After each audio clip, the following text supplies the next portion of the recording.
Felipe Mujica, secretario general del MAS, hablando de estas condiciones que son importantes para este proceso electoral. Mencionaba el tema de cómo se debe dar esta transición, los elementos que deben existir, el diálogo, que eso es fundamental y que siempre también desde el MAS pues, se ha apoyado ese diálogo y no solo de un sector, sino de los diferentes sectores de nuestra sociedad venezolana. En ese sentido, quedaba allí una pregunta: ¿en qué momento entonces es importante colocar esta pauta de transición? Y también colocando la contraparte de que, bueno, hay otros analistas y politólogos que mencionan que no va a ocurrir tal transición, sino que más bien es un cambio porque no puede haber esa transición, por ejemplo, desde los poderes públicos y que eso tomaría mucho más tiempo. Es lo siguiente, si tú revisas la complejidad de lo que se llaman los procesos de transición, ningún proceso de transición tiene una fecha inicial para que ese día comience, sino que se van dando las condiciones.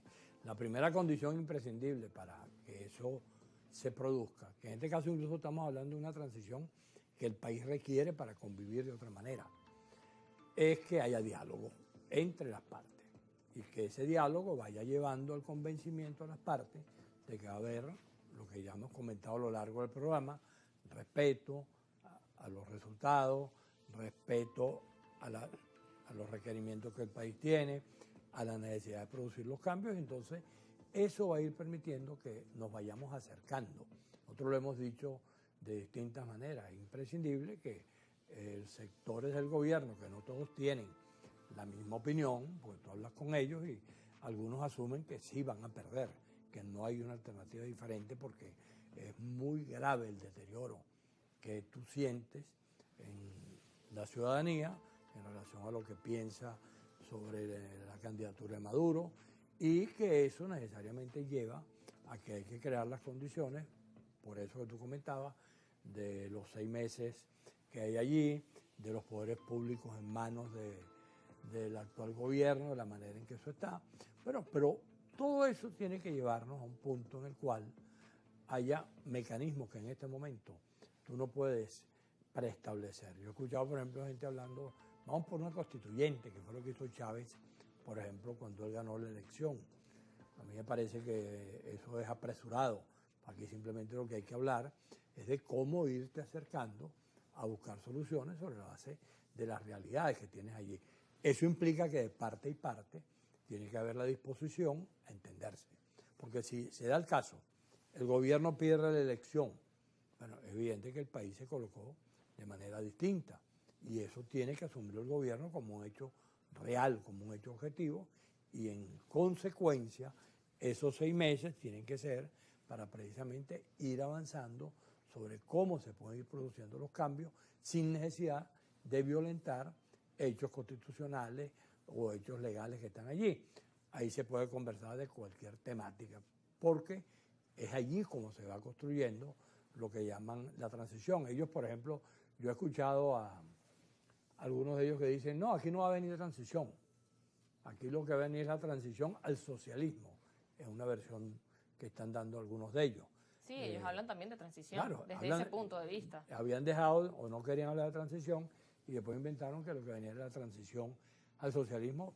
No se sabe de qué se está hablando allí, porque ellos tienen 25 años hablando de eso, y nosotros, que somos un partido que se llama Movimiento al Socialismo, que conocemos de qué estamos hablando y que hemos sido oposición radical a lo que ellos han hecho, sabemos que eso simplemente es una manera de hacer un discurso, no es una manera de proponerse absolutamente nada. Ojalá ellos hayan aprendido para el futuro, sean gobierno o sean gobierno, lo que hay que hacer con Venezuela para poder efectivamente construirla de una manera distinta. Eso no lo sabemos porque simplemente siguen haciendo anuncios que no tienen ningún destino, sino que, bueno, se empiezan a pegar gritos y dicen tales o cuales cosas, empiezan a amenazar, empiezan a decir cosas que no tienen mucho sentido, pero es evidente que dentro del gobierno hay un sector que asume claramente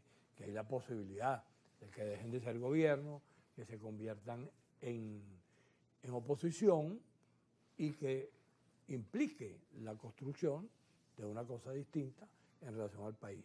Y todo eso, por supuesto, en este momento está en proceso de construcción. Nadie puede decir que las cosas van para acá o van para allá, sino que lo que hay que tener es la disposición, la apertura, estar en la disponibilidad de poder comprender lo que vaya pasando para irle dando respuesta. Y en ese sentido de avanzar en el diálogo que usted mencionaba, ¿ve esa disposición, ve que eso es posible y desde qué instancias también debe avanzar ese diálogo? Veíamos el tema de los acuerdos de Barbados y eso quedó allí al pendiente, no se sabe si se va a continuar, solo quedó como, bueno, un lado viola los acuerdos, el otro lado también. Veíamos que, por ejemplo, ahí estaba el tema de la observación internacional y ha sido pues reciente una de las cosas en las que se ha mencionado, bueno, luego de que se hizo este anuncio de que la Unión Europea no podría venir a Venezuela. También hay otros que comentan que, bueno, ahora con las elecciones del nuevo Parlamento Europeo, pues pudiese todavía existir esa opción de que venga quizás un comité de expertos a Venezuela. ¿Cómo ve que el diálogo influye también e incide en estos escenarios? Todos esos mecanismos para facilitar el diálogo son convenientes. Recordemos que el diálogo no es solamente un problema de la política. El diálogo es un invento de los seres humanos, no se sabe cuándo, puede ser incluso que sea de la época de los orangutanes, que hayan descubierto que dialogando es una manera preferible de evitar la violencia. Si tú tienes un conflicto con tu familia o tienes un conflicto con tu pareja, con tus hijos, con tus amigos, con quien sea, siempre será preferible buscar el diálogo como mecanismo de solución y no caer en el uso de la violencia. En este caso, ¿qué es lo que está planteado? Aquí ha habido momentos de diálogo y se han hecho cualquier cantidad de inventos. Y todos esos diálogos no han llevado, en definitiva, a soluciones verdaderas. Recordemos lo de Barbados, recordemos República Dominicana, recordemos la mesa de diálogo, recordemos cualquier cantidad de episodios que al final, cuando se va a aterrizar verdaderamente en los requerimientos para que se cumpla, se incumplen. Y el diálogo fracasa. Y la gente también pierde confianza. Claro, en esas por reuniones. supuesto, porque fracasa el diálogo. Ahora, aún fracasando, es necesario que el diálogo se siga teniendo como instrumento principal. ¿Cómo lo vas a hacer? ¿Lo vas a hacer utilizando países o vas a utilizar organismos internacionales? Bueno, estaba reciente el canciller reunido con el grupo de los BRICS. Sí, sí. Hablando que Como Venezuela... facilitadores, todo eso está allí y todo eso puede efectivamente aparecer. Yo creo que ahorita el tema principal del diálogo es que los venezolanos podamos arribar al 28 de julio, que es la fecha que está prevista para el evento electoral, en un clima de comprensión, de entendimiento, de diálogo y de reconciliación. Eso es lo que habría que construir en este momento. El resultado va a dar la pauta de otro tipo de circunstancias, que habrá que verla sobre la base del resultado. Ahorita lo principal es que podamos llegar al 28 en unas condiciones que ponderemos todos como satisfactorias, que se respete lo que haya que respetar, que no sigan apareciendo las versiones sobre las amenazas, sobre las eventuales decisiones sobrevenidas que tú señalabas, sino que, bueno, simplemente las cosas terminen como tienen que terminar, con los candidatos que están, con las tarjetas que están y en la competencia que hay en este momento en Venezuela para que efectivamente podamos tener un resultado donde se respete la voluntad mayoritaria del país, de los ciudadanos venezolanos y que a partir de esa voluntad mayoritaria emprendamos lo que necesariamente va a venir después, que es cómo hacer para que se creen las condiciones de reconstrucción, de recuperación de lo que hay que recuperar en Venezuela.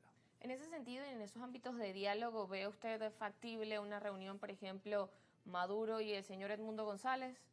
Yo creo que cualquier tipo de reunión se puede hacer, eso no creo que tenga ningún problema en que se puedan producir intercambios. Lo importante es que esas reuniones tengan alguna utilidad, porque si esas reuniones son simplemente utilizadas para manipular, eso no tiene ningún sentido. Ahora, si la intención es dialogar, yo creo que en este momento es mucho más importante que se dé las condiciones de una convocatoria del organismo electoral con todos los sectores para que efectivamente se suscriba un hecho de esa naturaleza, a que se pueda producir un hecho parcial, donde aparezcan 10 reuniones distintas con 10 personalidades que sean candidatas en este momento y que eso nos permita arribar a una solución. Pero te insisto, cualquier reunión, cualquier conversación se puede hacer y creo que no hay ningún problema dependiendo de qué es lo que se quiera lograr con la conversación que en ese sentido se proponga. Claro, y desde este programa también incluso, bueno, como su nombre lo es argumento, se ha planteado eso, que se pueda ver también a los candidatos reunidos, no solo en ese sentido de firmar ese acuerdo, sino también de poder debatir las ideas y, como decía, alcanzar también el plan de gobierno que cumpla las funciones de, pues, atacar las necesidades que tienen los venezolanos. Sí, claro, porque aquí es imprescindible que haya algo que todavía no se está discutiendo con intensidad, que es lo que sería cuál es la proposición o las proposiciones que tenemos que aplicar en Venezuela para poder recuperar. Aquí está claro que aquí la economía hay que convertirla en una economía productiva. Aquí está claro que los venezolanos tenemos que tener salarios dignos, para darle un nombre, que permita que cada quien pueda hacer con su dinero lo que quiera, que no haya mecanismos de control social, que no haya bolsa CLAC, que no haya el bono tal o el bono cual, sino que haya salario, haya la posibilidad de recuperación del sistema financiero, que tú, que yo podamos tener tarjetas de crédito, podamos tener acceso a la posibilidad de comprar apartamentos, casas, neveras, cocinas, todo lo que en este país se hacía en el pasado, todo eso hay que recuperarlo y que entonces permita que Venezuela sea vista en unas condiciones tales que permita de manera muy importante la posibilidad de que regresen los 7 millones de venezolanos.